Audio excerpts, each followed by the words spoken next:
Sa linggo ba namang hindi naaalsa eh. Ayun, may dalag pa mga bro, may dalag. Tapos may mga big hit din. Napakalaking tilapia mga bro ng huli. Ngayon ilalagay muna natin yung big hit sa fish pan. Red tilapia. Ganitong janitor fish mga bro, hindi na natin ibabalik sa lawa ito dahil ito po ay peste, no, sa lawa. Ano may yung dalag mga bro? Malaki rin. Ayan, ulam na. Tignan nyo naman mga bro kung gaano kalaki to. Ayan, napakalaki talagang mamaw.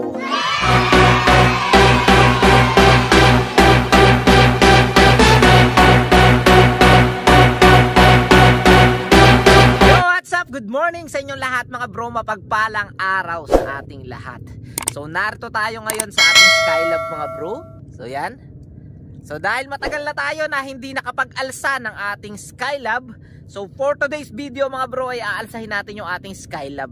So sa panahon ngayon mga bro ay medyo mahirap ang hulihin sa Skylab dahil nga sa panahon ng amihan. So pagka ganito mga bro, pagka panahon ng amihan, talagang mga palakaya dito sa Laguna Lake ay hindi ganun kagandang humuli. Lalong lalo na yung isa nga sa traditional na panguhuli o yung trap dito sa Laguna Lake na tinatawag na Skylab. Kaya ngayong umaga ay aalsahin natin itong ating Skylab at tingnan natin kung meron laman na isda. So samahan nyo kami mga bro sa video na to. Let's go! Yan, time check natin mga bro. 6:30 AM at sumikat na ang haring araw. So yan, napakaganda ng panahon ngayon. At katamtaman lang ang lakas ng hangin mga bro. Sarap yata mamiwas ngayon sa amihanan. Mga bro, bali nag-iisa lang ako ngayon dahil nagdalawang bangka kami ni Tol. So si Tol kasi may gawain dito sa fish pan. Kailangan niya yung maliit na bangka. Kaya pagpalaot namin kahapon, nagtigisa kami ng bangka. So andala ko yung may katig. Ayan. Tapos ito, ayun, inaantay lang natin mga bro, papunta na rito. Bro, bale ito yung ating Skylab at kung mapapansin nyo mga bro ay sobrang taas na. Halos 5 feet na yata ang taas. Dahil nga sa patuloy na pagbaba ng level ng lawa sa Laguna Lake, ayan ang taas na ng ating Skylab mga bro. Tapos mga bro, dahil isang linggo na nga natin mahigit na hindi inaalsa to, ayan no, mayroong namatay na napakalaking knife fish sa loob. Oh, no! Mga bro, ayan grabe. Mamaw talaga to, halimaw na knife fish mga bro. Hindi na pwede, patayin na.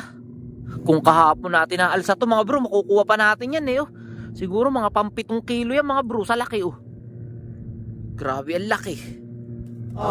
Salukin natin mga bro.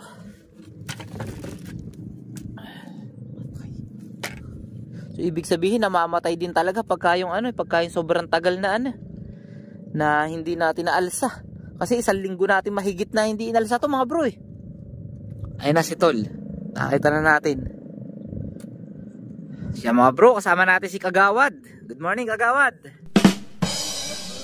Hindi ka na makita sa taas ng ating Skylab. So mga bro, siguro sa mga susunod na araw, ibababa natin tong ating Skylab ito sa Salakwang. So ito pong pinakang frame ng ating Skylab. Ang tawag po diyan ay Salakwang. Pwede po yung ibaba, depende sa taas ng tubig, sa baba ng tubig. So para mas madali tayo makaakyat na. So ito naman mga bro, pwede naman to lagyan na lang ng kawayan dyan. Lagyan natin para padaus-usan lang. Salukin mo muna, makit ka muna, tali mo.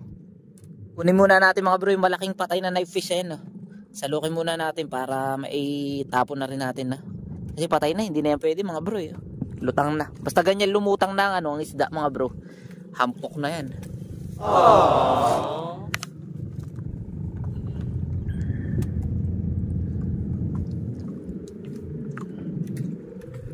Malaki.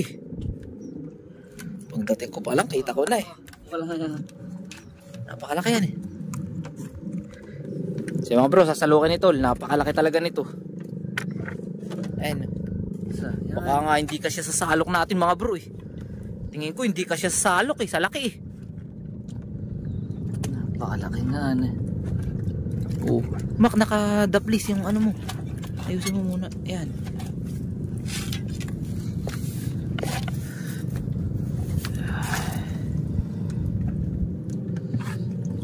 Yun, ayun. Dali yan. Balaki. Pang 7 kilo yata ito.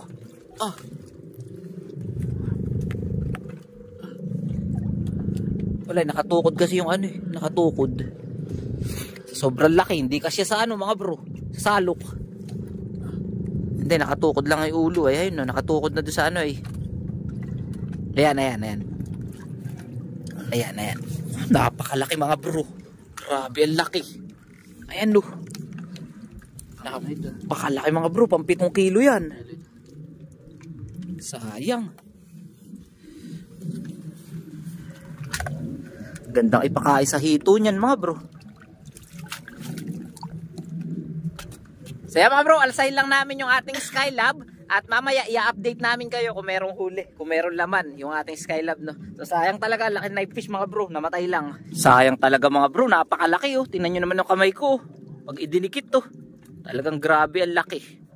So ang presyo ng ganyan mga bro, ng knife fish, siguro nasa 60 pesos ngayon ang kilo ng knife fish. Mataas ang presyo ng knife fish ngayon dahil mahirap pumuli ng knife fish. So sayang talaga. So halos ano na siguro siya, no, kulang 400 na siya. Kung nahuli natin siya ng buhay, kung naalsa natin na mas maaga yung ating Skylab, no. Ay si Tol sa taas. So alsay lang natin mga bro. 5 minutes later. Meron kayang huli ang ating Skylab. So tingnan natin. Ayun, may malaking ay big head. Kala ko tilapia mga bro. Ay, may mga huling big head mga bro. Ayos. Unahin muna natin yung tilapia. May dalag ba? So mga bro, may dalag daw. Malaking tilapia mga bro. Mamaw.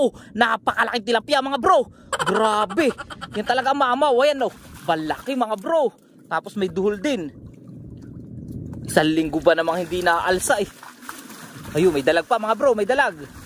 Tapos may mga big head din. Napakalaking tilapia mga bro ng huli oh. Grabe, ang laki mamaw talaga. Woo! Laking tilapia oh. Ilan tilapia? Iisa ni. Dalawa ni.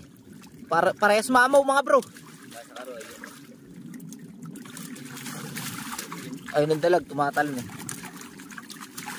Grabe, ang laki ng tilapia mga bro.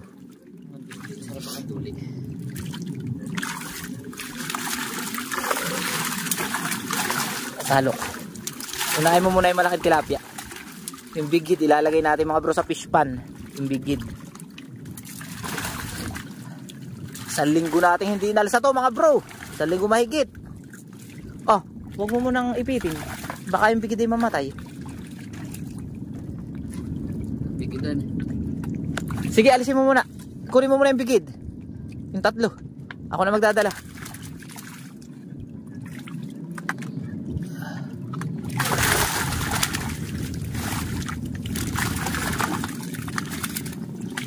Ayan, isa pa. So mga bro, dali muna natin sa fish pan yung bigidan eh.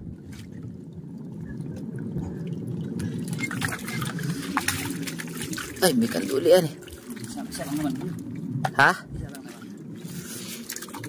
So mga bro, babalik na lang tayo ani.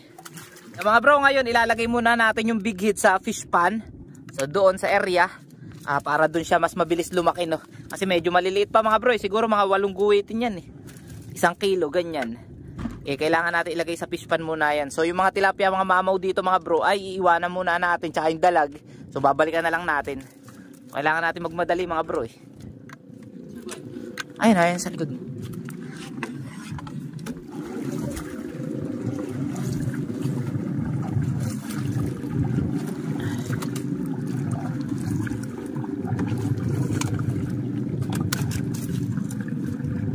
Yung ganyan naman mga bro na big head, hindi basta-basta mamamatay yan kahit walang tubig, kahit saglit na saglit lang naman kasi tayo eh. So yan, ito na tayo. Kunin na natin. Mga bro, bato na natin.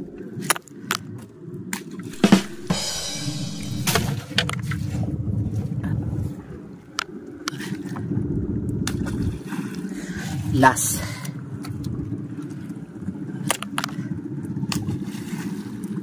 So yung tilapia at saka kanduli mga bro, diyan na yan. Ingat na lang tayo, baka tayo maaktibo. So yan, balik na tayo sa Skylab mga bro. So tingnan nyo naman mga bro kung gaano nakataas yung ating Skylab oh. Nasa 5 feet na. Antas eh. Mga bro, wala kasi tayo ngayong ano eh.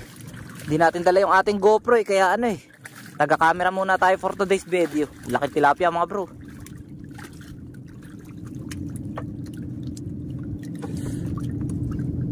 May naiwan pang isang tilapia doon mga bro sa unang pinto.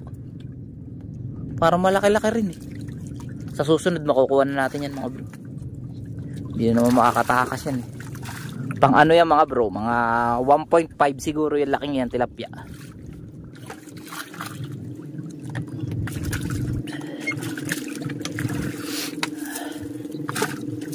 Ayun ang dalag.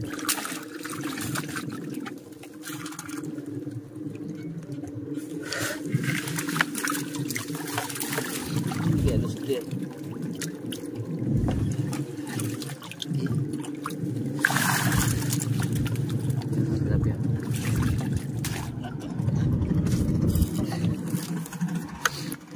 Ay. Oops. Grabe, laki ng mamaw mga bro.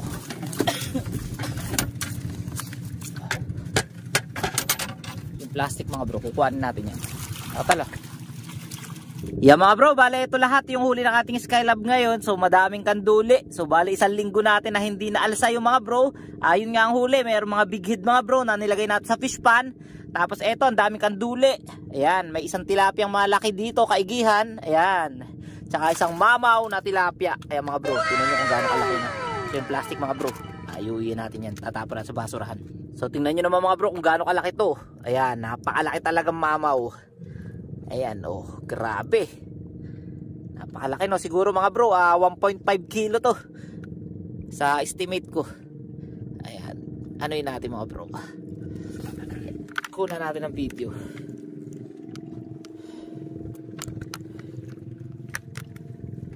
Ayan, mga bro, mamaw talaga yan. Meron din tayo dito mga bro, nahuli na gold. Ayan, red tilapia. Tsaka isang dalag. Saka janitor fish mga bro, ito. Dalawa. So yung ganitong janitor fish mga bro, hindi na natin ibabalik sa lawa ito dahil ito po ay peste, no, sa lawa. Dalawang janitor fish ayan. Tapos may arroyo din doon. Ayan, may arroyo. Tsaka isang dalag. Pakita ko sa inyo yung dalag. Ayan. Ito naman yung dalag mga bro. Malaki rin. Ayan, ulam na. Pag may bumili, ibebenta natin. So ayan mga bro, ang huli ng ating Skylab na 1 linggong hindi inalsa. Yan mga bro, dahil si Tol ay meron pang trabaho sa fish pan, so tayo, uuwi na tayo mga bro, para dalhin itong mga isda na huli natin. So yan, dami. So yan Tol, bye bye. Ayan. Bye mga bro. So tara mga bro, uwi na tayo. At hindi ko alam kung saan natin lalagay ito na. Wala tayong lagayan. So kuha tayo ng timba siguro, kaya sasalok na lang. So let's go.